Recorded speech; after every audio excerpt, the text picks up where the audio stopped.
مدینے کی گلی سے میرے حضور کا گزر ہوا نا، میرے حضور نے ایک مکان کو دیکھا، میرے حضور نے دیکھا، پوچھا میاں یہ کس کا مکان بن رہا ہے؟ کسی نے کہا حضور فلاں انصاری کا مکان بن رہا ہے، فلاں انصاری کا مکان بن رہا ہے۔ خیر میرے حضور دیکھ کر آگے چلے گئے۔ کسی نے اس انصاری کو کہا میاں حضور نے تیرے مکان کو دیکھا تھا، جب حضور تیرا مکان دیکھ رہے تھے تو اس وقت حضور کا چہرہ بتا رہا تھا کہ تیرا مکان حضور کو پسند نہیں آیا، تیرا مکان حضور کو پسند نہیں آیا۔ اس نے کہا اچھا، حضور کا چہرہ بتا رہا تھا کہ میرا مکان میرے حضور کو پسند نہیں آیا؟ کہا ہاں۔ اس انصاری نے کیا کیا؟ کدال اٹھایا، مکان کو مٹی کے برابر کر دیا، گرا دیا، مٹی کے ساتھ مٹی کر دی، ملبہ کر دیا۔ کچھ دن بعد اسی گلی سے پھر سے میرے کریم نبی کا گزر ہوا۔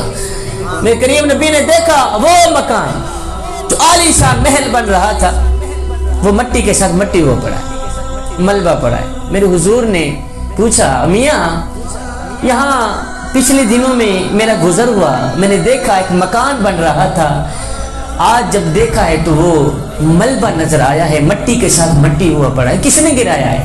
کہا جی مکان مالک نے خود ہی گرایا ہے۔ میرے حضور نے فرمایا اس کو میرے پاس بولو۔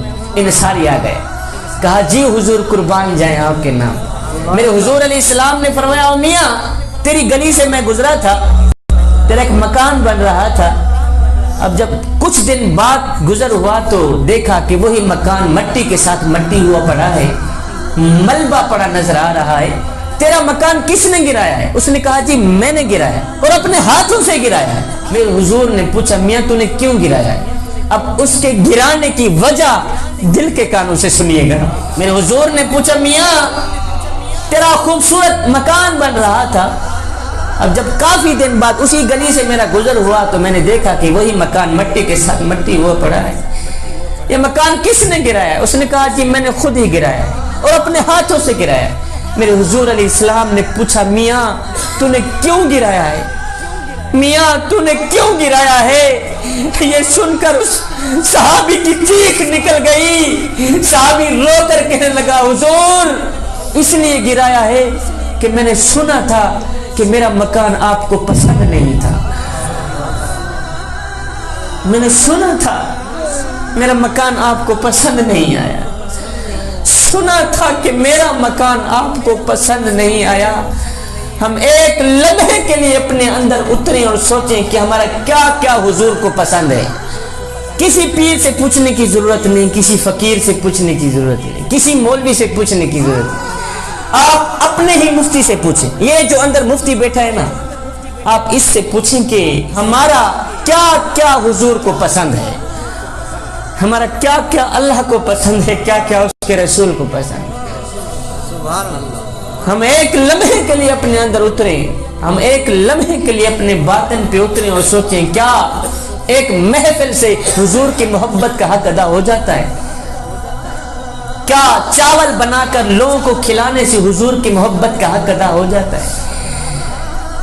کیا ہاتھ لہرانے سے، بلند آواز سے نعرے لگانے سے حضور کی محبت کا حق ادا ہو جاتا ہے؟ اگر نہیں ہوتا تو پھر آئیے سر سے لے کر پاؤں تک حضور کی غلامی کے رنگ میں رنگے جائیں۔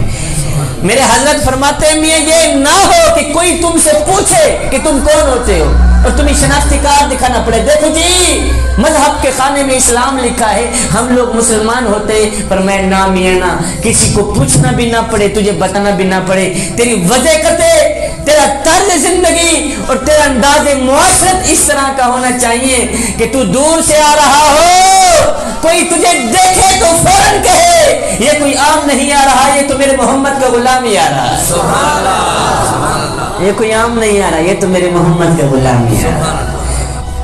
وہ ایک نوجوان تھا، چیتے کے اوپر سوار تھا، اس نے سانپ کو ہاتھ میں پکڑا ہوا تھا، چھری کے طور پہ استعمال کر رہا تھا۔